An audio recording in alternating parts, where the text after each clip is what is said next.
할렐루야. 지난 한 주간 하나 은혜 가운데 평안하셨습니까? 2021년 어떻게 잘 마무리들은 하셨는지 모르겠습니다. 모든 것이 하나님 은혜요. 힘들었던 시절 그리고 혹은 좌절했던 시기도 있을 수 있지만 분명 하나님께서는 하나님의 귀한 일을 하시기에 우리를 들어 쓰신 줄로 믿습니다. 이제 2022년이 시작되는 그 첫 주입니다. 오늘 함께 말씀 나누시면서 귀한 2022년이 여러분 앞에 하나님과 동행하며 펼쳐지기를 주님의 이름으로 축원드리겠습니다.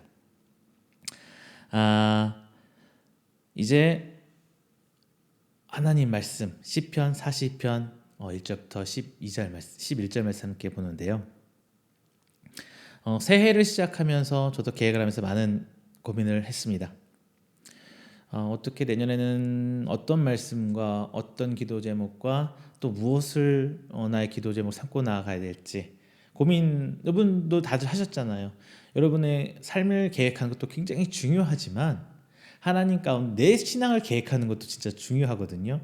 그래서 내 삶 속에서 어떤 하나님의 말씀의 기준으로 붙들고 가야할지 고민을 많이 했어요. 물론 2021년 제가 서두에서 말씀드린 것처럼 하나님께서 요목조목 나를 함께 하시고 동행 주시면서 하나님의 주시는 은혜가 참 큽니다. 하지만 코로나와 맞물리면서 힘들고 어렵고 좌절했고 어쩔 때는 아무것도 할 수 없었던 시절이 분명히 있기도 한 것도 사실이에요. 그리고 현실적으로 교회도 어렵고 그리고 경제적으로나 시장적으로나 어려워진 시기 또한 사실입니다.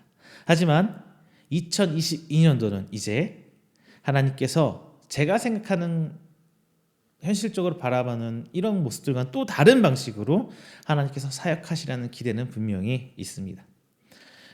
이렇게 해서 저는 오늘 하나를 이렇게 생각해 보려고 해요. 살아 역사하시는 하나님을 갈망해보자. 진짜 내 현실만 바라보고 내 생각, 내 가치관 하나에 맞춰놓기보다는 그냥 하나님께서 일하시는 바에 따라서 내가 그것을 갈망하고 나아가보자. 저는 이렇게 한번 생각해보고 나아가자 합니다. 오늘 시편 기자는 고라자손인 것으로 생각이 돼요. 먼저 민수기 16장을 보면 고라가 아론의 자손만이 제사장이 되는 것이 불만이 들고 반기를 들어요. 그래서 모세와 아론을 제거하려는 반역을 일으킵니다. 하나님께서는 이 고라 족속들에게 이제 반역죄를 물어서 땅속에 묻히게 만드세요. 민수기 16장 32절 33절 말씀 이렇게 써 있습니다. 땅이 그 입을 열어 그들과 그들의 집과 고라에게 속한 모든 사람과 그들의 재물을 삼키매 그들과 그의 모든 재물이 산채로 소울에 빠지며 땅이 그 위에 덮이니 그들이 회중 가운데서 망하니라. 이렇게 성경에 기록되어 있어요. 그런데 땅속에 다 묻혔다고 하는데 중요한 것은 다 죽은 것은 아니었던 것 같아요. 민수기 26장 11절에 이렇게 적혀 있어요. 고라의 아들들은 죽지 아니하였더라. 이렇게 써 있어요. 고라의 자손들 그 큰 민족 족장이라고 해야 되나? 고라의 가족 뭐라고 해야 되죠? 그 족장도 아니고 뭐라고 해야지? 고라 고라족들 안에서는 다 죽었는데 고라의 직계 자손은 또 죽지 않았던 모양이에요. 그렇게 살아남은 고라 자손은 성전에서 이제 중요한 직분을 맡게 됩니다. 이후 다윗은 성전에서 찬양을 인도할 때에 인도할 대장에 헤만이라는 고라 자손을 임명하는 것도 성경에 써 있어요. 이처럼 세상 욕심으로 인해 모든 것들이 무너지고 그런 자기 자신에게 뼈저리게 절망했던 이 고라 자손은 고난의 때에 이제 누구를 찾아야 하며 그 인생에서 무엇을 갈망해야 하는지 아마 대대손손 쭉 제사장 성전 안에서 하나님께 기도하고 묵상하면서 쭉 이런 고민을 하면서 답을 찾고자 굉장히 노력했을 거라고 합니다. 그리고 그 경험과 그 고민과 그 하나님께 묵상에 대한 영적 경험이 축적된 것이 바로 시편 42편입니다. 11절 후반절에 이렇게 써 있어요. 너는 하나님께 소망을 두라. 그가 나타나 도우심으로 말미암아 내가 여전히 찬송하리로다. 자, 여러분, 우리 인간은요 누구나 무엇인가를 갈망하면서 살아가는 존재가 분명합니다. 숨을 쉬고 있는 동안 끊임없이 소망하며 살아갑니다. 어떤 사람에게는 갈망의 대상이 돈이 되기도 하고 성공이 되기도 하고 건강 혹은 자녀가 되기도 합니다. 이처럼 처한 환경에 따라 갈망하는 대상, 즉 내가 목표라고 뭔가 이루려고 하는 대상이 다르거나 때때로 변하기도 하지만 그 무엇인가를 갈망하고 산다는 건 동일합니다. 심지어 아무 생각 없이 그냥 있는 사람들, 길거리 노숙하시는 분들이라든가 뭐 진짜 목표 뜻 없이 그냥 계시는 백수들도 심지어 하다못해 먹고 자는 거에 대한 갈망을 분명히 갖고 살잖아요. 그런데 무엇인가를 갈망하고 살아가면서 정말 자신이 무엇을 바라는지 알지 못한 채 막연히 다른 사람들이 하는 대로 세상에 정해놓은 어떤 성공이란 잣대로 살아가는 경우가 너무나 많이 있습니다. 그것이 내게 필요한지조차 모르는 채 내가 정말 이것을 원하는가 그것도 발견하지 못한 채 그냥 사람들이 달려가는 길을 따라서 그냥 같이 막 뛰어가는 거예요. 우리는 군중심리 있죠. 누군가 막 무리가 막 같이 뛰어가면 나도 모르게 뭐 이렇게 쳐다보고 같이 뛰어가는 모습.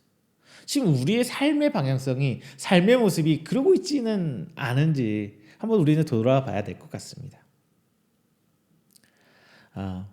무엇을 갈망하면서 살아야 하는지를 알지 못하고 자신이 갈망해왔다고 믿었던 것을 막상 손에 쥐면 어떤 내가 이뤘다 어떤 성취감 어떤 기쁨보다는 허무함이라든가 불안감이 엄습해 올 때가 굉장히 많습니다.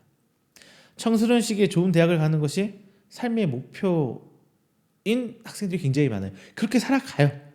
그래서 그것을 위해서 노력하고 중학교 3년, 고등학교 3년을 죽도록 고생하고 대학교를 갔는데 막상 대학교에 가서는 아니까 무엇이 이제 힘들게요? 이제 닥쳐올 대학 졸업하고 취업하고 결혼하고 뭐 살아가는 이런 모습들이 또 우리 자신을 불안하게 합니다. 자신이 원하던 직장에 들어가도 어때요? 여러분 혹시 내가 이 직장 죽어라 가야지 대기업들, 금융계통 혹은 해외 기업들, 국외 기업들 들어갔을 때 어때요? 만족하시나요? 내가 원하던 직장에 들어가도 결코 만족하지 못합니다. 그 이후로도 계속 삶에 대해서 불안감을 우리 인간은 갖고 살아가잖아요. 그리고 그 결과로 또다시 무엇인가를 욕심내고 갈망하면서 살아가게 되는 게 바로 우리입니다. 여러분은 어떻습니까? 소망하는 것을 이루었는데도 여전히 무엇인가에 쫓기는 불안한 마음을 가지고 살아가고 계시지는 않으십니까? 왜 그럴까요? 왜 소망하는 것을 이루었는데도 결코 만족하며 살지 못할까요? 자, 이제 2022년 시작하는 첫 주에서 우리 이 말씀의 답을 한번 같이 찾아보겠습니다. 그래서 2022년 우리가 하나님을 좀 갈망하는 그리고 2022년 첫 시작하고 계획하는 그 시간 중에 나를 위한 목표뿐만 아니라 하나님을 좀 갈망하는 신앙의 목표도 세워보시기를 주님의 이름으로 부탁드립니다. 먼저 첫 번째입니다. 갈증에 물을 찾듯이 한번 하나님을 갈망해 보십시오. 시편 42편의 시작은 사슴이 신의 물을 찾기에 갈급함같이 이렇게 말씀이 시작하고 있습니다. 물론 사슴은 하나님께 제물로 드리는 어떤 동물은 분명히 아니에요. 레위기서나 민수기서 뭐 찾아볼 때 제물로서 가치가 있는 동물은 아니에요. 그리고 사람이 사육하는 동물도 아니라는 겁니다. 당시에는. 즉 오늘 본장에 나와 있는 시편 42편에 나와 있는 사슴은 우리 인간과 함께 살아가는 가축으로서가 아니라 그냥 야생의 모습, 산에서 그냥 뛰어살면서 본능에 충실하게 살아가는 그 사슴을 담아놓은 거예요. 지금 상황은 이제 습관처럼 때 되면 물 먹어야지, 때 되면 밥 먹어야 이 상황이 아니라 본능에 의해서 물을 찾아가는 그 사슴의 모습을 표현하고 있습니다. 사슴은 이미 목이 말랐어요. 그러니까 찾는 거잖아요. 이렇게 목이 말라서 물을 찾고 있는 상황입니다. 우리 성경에 번역된 갈급함 가치는 단순히 목이 마른 정도가 아니라 갈증으로 허덕이는 상태를 의미해주고 있습니다. 사실인지는 모르겠지만 이스라엘 문화권에서 사슴은 물을 자주 찾는 동물로 인식됩니다. 따라서 오늘 이 사슴은 좀 물이 없어서 생명이 긴급한 상태라고 주석가들이 써놨더라고요. 그리고 이때 시편 기자는 작은 웅덩이나 물이 고인 곳을 말하는 것이 아니라 계속 맑은 물이 졸졸졸 흐르고 있는 이 시냇물을 말하고 있습니다. 참 목이 말라 죽을 것 같은 것이 목말라 죽으려고 하면서 별걸도 가리고 있어요. 그냥 절절절 흐르는 시냇물을 찾는데요. 목말라 죽을 거면서 그냥 아무 물에 먹으면 어때요? 맑은 시냇물 졸졸졸 항상 흐르는 이 시냇물 찾는 거. 사슴이 갈증나면 강한 본능으로 물을 찾는 것처럼 우리도 영적인 갈급함을 느낄 줄 알아야 합니다. 그래야 하나님을 찾아가죠. 이때야 비로소 하나님을 찾아 나설 수 있는 강력한 믿음 혹은 힘을 얻게 됩니다. 서두에서 말한 것처럼 고라 자손은 자기 조상 고라의 반역으로 인해서 이제 이 꼬리표를 대대손손 안고 살아가야 되는 상황이잖아요. 끊임없이 자기들의 삶을 괴롭혀왔고 그들이 좀 더 하려고 하면 쟤 고라 자손이야. 안 돼, 쟤는. 제껴버리고 피해버리고 이렇게 대대손손 자손들은 고라야 그 옛날 그 자기 조상 고라라는 개인의 욕심에 의해서 힘든 과거를 분명히 하나님께 묻고 되묻고 또 되물으면서 하나님 우리가 왜 아직도 이렇게 살아갑니까? 이런 원망도 하면서 살아왔을 겁니다. 이 질문은 분명히 자신들의 하나님을 향한 갈급함이었을 거예요. 그렇다면 우리는 무엇을 하나님께 갈급해하고 있습니까? 고라 자손의 영적 갈급함은 하나님의 벌이 자기들에게까지 내려오면서 죄의 대물림 그리고 주 홍그시처럼 자기들 앞에 있는 이 과거의 죄일 뿐이란 말입니다. 세상 사람들처럼 우리의 갈급함도 돈, 명예, 건강에 있습니까? 시편 기자는 철저히 이러한 것은 배제한 채 영적인 문제에만 지금 집중해서 포커스를 맞추고 있어요. 어떻게 보면 그들은 성전에서 일을 맡아보는 이 직책을 가지고 살아오기 때문에 직접적으로 먹고 사는 문제에서는 좀 자유로울 수 있습니다. 하지만 성경은 먹고 사는 문제에 대해서 집중하고 있지는 않아요. 왜냐하면 그것들은 모두 하나님께서 최소한의 것으로는 책임져 주신다는 믿음이 있기 때문입니다. 왜? 성경은 이미 출애굽기에 성경의 초반부에 그걸 기록해놨어요. 광야에서 하나님께서 먹여주시는 것, 입혀주시는 것 이것을 체험했고 그걸 기록해놓고 이스라엘 백성은 지금도 그 말씀을 믿고 신앙생활을 하고 있습니다. 그리고 그들은 광야에서뿐만 아니라 가나안 땅에 들어가면서 이제 기업도 그냥 거저 나눠주시잖아요. 물론 우리 입장에 생각한다면 내가 나가서 목숨 걸고 전쟁에서 이겨서 얻은 땅이니까 다 내 거야 뭐 이렇게 생각할 수 있습니다. 하지만 이스라엘 민족은 뿌리부터 하나님으로부터 난 백성, 즉 신민의식, 선민의식이 있었기 때문에 자연스럽게 이 모든 것은 하나님께로부터 왔다는 것을 믿고 먹고 사는 것을 오직 하나님께 맡긴 상태였어요. 우리와는 조금 그 기반에 깔려있는 가치관이 좀 달라요. 그래서 그들은 영적인 것을 더 고민하고 묵상할 수밖에 없는 상태였던 것입니다. 다만 이스라엘 역사에서 볼 때 하나님과 멀어지면 자연스럽게 이스라엘 백성은 먹고 사는 문제에 집착하게 돼요. 우리도 마찬가지. 우리도 그렇잖아요. 이것을 조금 다르게 말하면 우리 신앙이 좀 많이 잘못된 상태에 있다고 저는 말씀드리고 싶습니다. 하나님께 맡긴다면 걱정 없어야 돼요. 근데 내가 아직 이런 문제에 집착하고 있기 때문에 여전히 이런 게 걱정스러운 거예요. 이 상황이 있기 때문에 여전히 하나님을 믿지 못하는 상태라고 우리 스스로를 좀 봐야 되는 게 우리 스스로를 그렇게 너무 생각해야 되는 게 좀 더 맞는 것 같습니다. 자, 2022년도는 조금 더 하나님께 맡겨봤으면 합니다. 그리고 이 영적인 문제에 대해 올해는 이제 코로나 상황이 어떻게 될지 모르겠지만 내년에는 조금 잘 될 거라고 낙관적인 시선들이 조금 있잖아요. 올해보단 낫잖아요. 2021년보단 낫잖아요. 그러니까 올해보다는 조금은 더 내 영적인 문제에 집중해 보시길 바랍니다. 이것이 바로 하나님을 향한 갈망의 첫 번째 단계입니다. 자, 두 번째는요. 자, 낙심하고 불안하고 있는 가운데서도 하나님을 갈망하시길 바랍니다. 자, 이제 이 시편을 쓴 사람, 이 시편 기자의 심리 상태가 드러납니다. 3절에 이렇게 말합니다. 사람들이 종일 내게 하는 말이 내 하나님이 어디 있느뇨 하오니 내 눈물이 주야로 내 음식이 되었도다. 새번역 성경에는 이렇게 번역하고 있어요. 사람들이 날이면 날마다 나를 보고 너의 하나님이 어디 있느냐 하고 비웃으니 밤낮으로 흘리는 눈물이 나의 음식이 되었구나. 지금 시편 기자는 사람들로부터 멸시를 받으며 모멸감을 느끼고 있습니다. 완전히 낙담한 상태입니다. 하나님으로부터 벌을 받아 다 죽어버리고 살아남은 몇 안 되는 이 고라 자손. 자, 이 고라 족속. 은혜로 살아남아 성전에서 일을 하다가 다윗에게 발탁되어서 찬양 인도하는 대장, 그 장이 되었지만 여전히 그들은 괄세받고 따돌림 당하는 어떤 이런 사람들로부터 모욕받고 낙담하고 있는 그 상태였단 말입니다. 하나님께 예배하는 제사하는 날인 성일, 주일, 이 성일을 지키기 위해 몰려온 무리들이 앞서 찬양하는 이 고려자손을 향해 비아냥거립니다. 우리 성가대 생각하면 비슷할 것 같아요. 고라사전들이 성가대에 앉아서 제일 먼저 보입니다. 찬양을 해요. 근데 사람들이 그런 고라자손을 보면서 찬양하는데 손가락질하고 욕하고 쟤들 이런 비아냥거리고 손가락질하고 비난하는 그런 모습을 그들은 바라보면서 평생의 삶을 성전에서 살아야 돼요. 그런 비난을 이겨가면서 받아가면서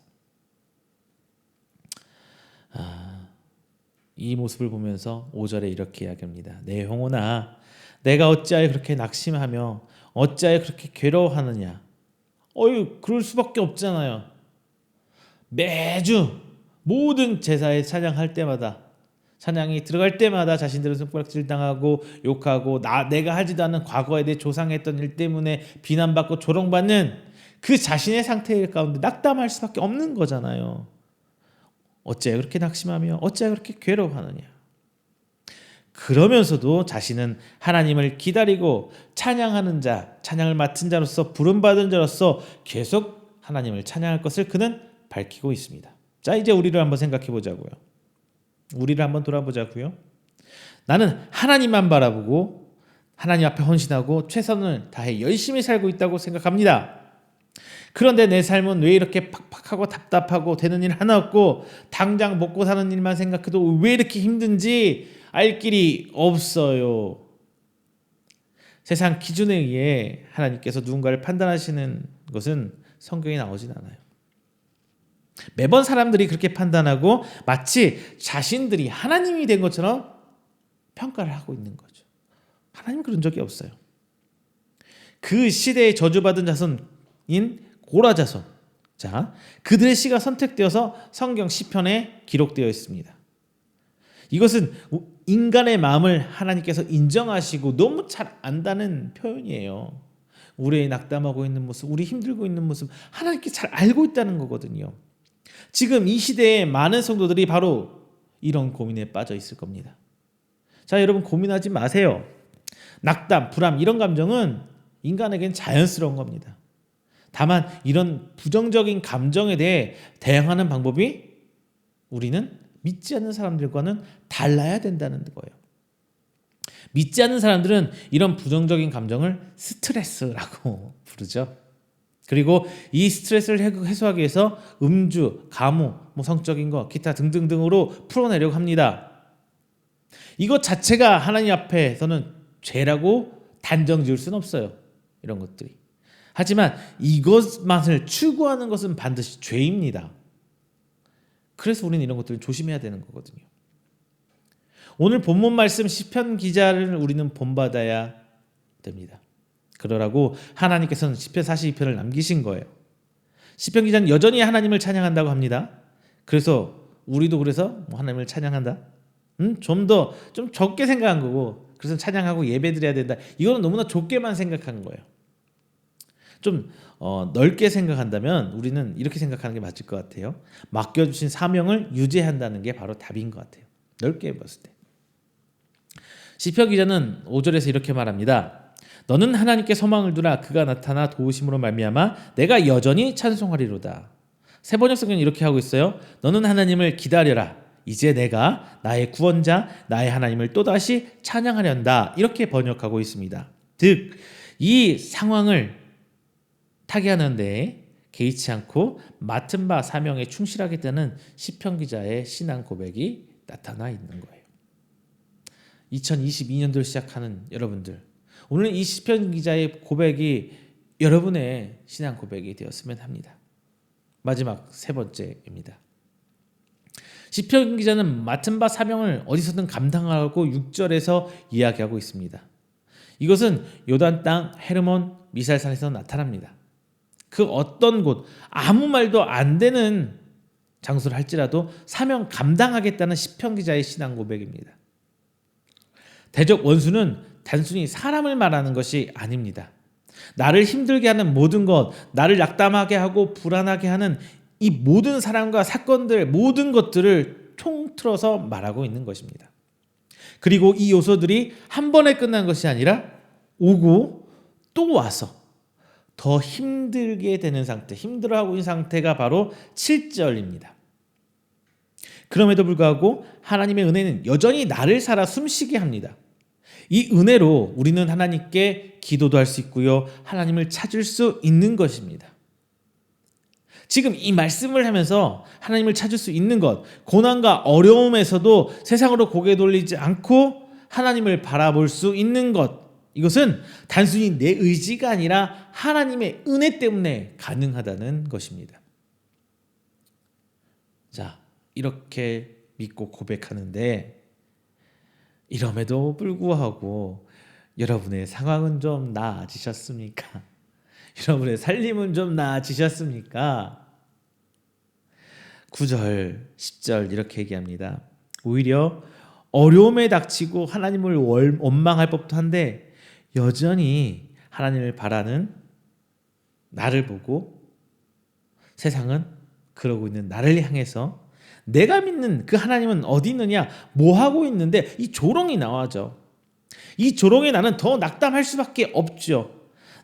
내가 생각해봐도 지금 나의 상황을 봤는데 어찌 봐도 하나님 없는 것 같기도 하긴 해요. 어떻게 때는 진짜 내가 지금까지 신앙한 것이 억울하기도 합니다.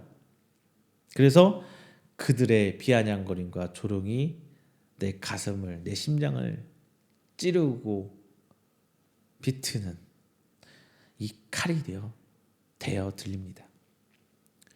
이 시편 기자의 마음이 지금 우리의 마음이지 않을까요? 이때 시편 기자는 마지막으로 다시 한번 마음을 다잡습니다. 오직 하나님께 소망을 두자. 상황이 아니라 하나님께서 하시는 그 일을 믿고 맡은 사명에 충실하자. 오늘 시편 기자는 바로 그 얘기를 하고 있는 것입니다. 여러분, 이 반복되는 상황, 대적이란 게 꼭 나의 원수, 나와 부딪히는 사람을 얘기하는 게 아니에요. 나의 모든 상황들 반복적으로 일어나서 나를 어떻게 할 수 없게 만드는 그 모든 것들을 말하는데, 자 여러분, 이 상황이 얼더라도 하나님을 앞에 하나님을 갈망하시길 바랍니다. 말씀 뵙겠습니다. 자 여러분, 하나님을 잘 믿는다고 해서 내 모든 삶이 평탄대로라면, 자 좋은 일만 계속 있다면 얼마나 좋을까요? 하지만 성경에서는 이런 공수표를 남발하지 않습니다. 오늘 본장 하나님을 갈망하라고 시편 기자는 말하면서 하나님을 갈망하면 우리에게 큰 물리적인 그리고 일반적으로 세상에 말하고 있는 이런 복이 온다고 말하고 있지 않아요. 전혀 그런 구절이 써 있지를 않습니다. 시편 기자는 상황이 변함이 없어도 나는 하나님을 소망하겠노라고 이야기하고 있습니다.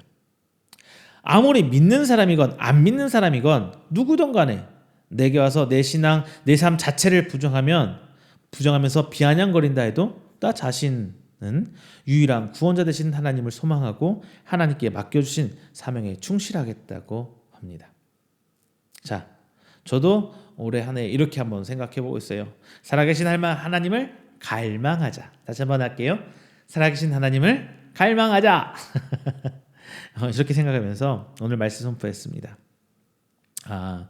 저는 오늘 말씀 선포 말씀드리면서 저는 여러분한테 2022년도는 모든 게 잘 될 것입니다. 여러분 신앙생활 잘하면은 여러분 자녀가 잘 될 것이고 질병이 나을 것이고 경제적인 것이 풀릴 것이고 여러분 사업하고 뭐든지 다 잘 될 거예요. 이런 약속 드릴 수는 없는 것 같아요. 그런 약속 드릴 수는 없습니다. 예수님께서는 다시 오신다는 그 마지막 날 향해 가고 있는 지금 이때에 우리 상황이 좋아봤자 얼마나 더 좋아지겠느냐라는 거예요. 인생 역전, 로또가 하나님의 주신 복과 뭐 비교할 바이겠습니까? 아니면 하나님의 복이 그런 로또와 같은 거겠습니까? 사는 건 날로 힘들어가는 이 시점에, 그리고 이 세상을 살아가는 성도 여러분들께 다시 한번 드리고 싶은 말은 어려움에도 낙담하지 마십시오. 바로 이 말입니다. 상황이 변하고 조금 더 나아지는 생활, 조금 더 편해진 삶이면 얼마나 좋겠습니까? 그게 나쁘다는 것이 아니라 그것만을 위해 살지는 말자는 거예요. 어떤 상황에서도 하나님을 놓지 않고 하나님께 죄를 짓지 않는 2022년도를 계획하고 시작하는 여러분 되시기를 주님의 이름으로 축원드리겠습니다. 상황이 좋아서 하나님을 믿고 상황이 힘들면 하나님을 버리고, 여러분 하나님이 무슨 재활용품입니까? 그냥 내 마음대로 믿었다 버렸다 믿었다 버렸다 아니죠. 성도 여러분, 이제 2021년은 가고 2022년도가 시작했습니다. 이 새해를 시작하며 하나님의 소망, 하나님을 소망하는, 살아가신 하나님을 갈망하는 성도님들 되시기를 주님의 이름으로 축원드리겠습니다. 다 함께 기도합니다. 사랑이 많으신 하나님, 감사 영광 돌립니다. 하나님 택한 백성, 부름받은 백성, 오늘 2022년도를 시작하며 첫 예배를 오늘 드립니다. 오늘 선포된 말씀 저희 함께 나눴습니다. 고라라는 조상들 때문에 수백 년 동안을 조롱받고 손가락질 받는 그들의 후손들의 신앙의 갈망이, 묵상이 오늘 시편 42편을 우리가 배웠습니다. 오늘의 나를 바라보기보다 내가 믿는 하나님을 바라보며 굳건히 그들의 자리를 지키고 그 맡은 바 사명을 다해가는 고라 자손을 보며 오늘 2022년에 그 삶이 내가 되길 바랍니다.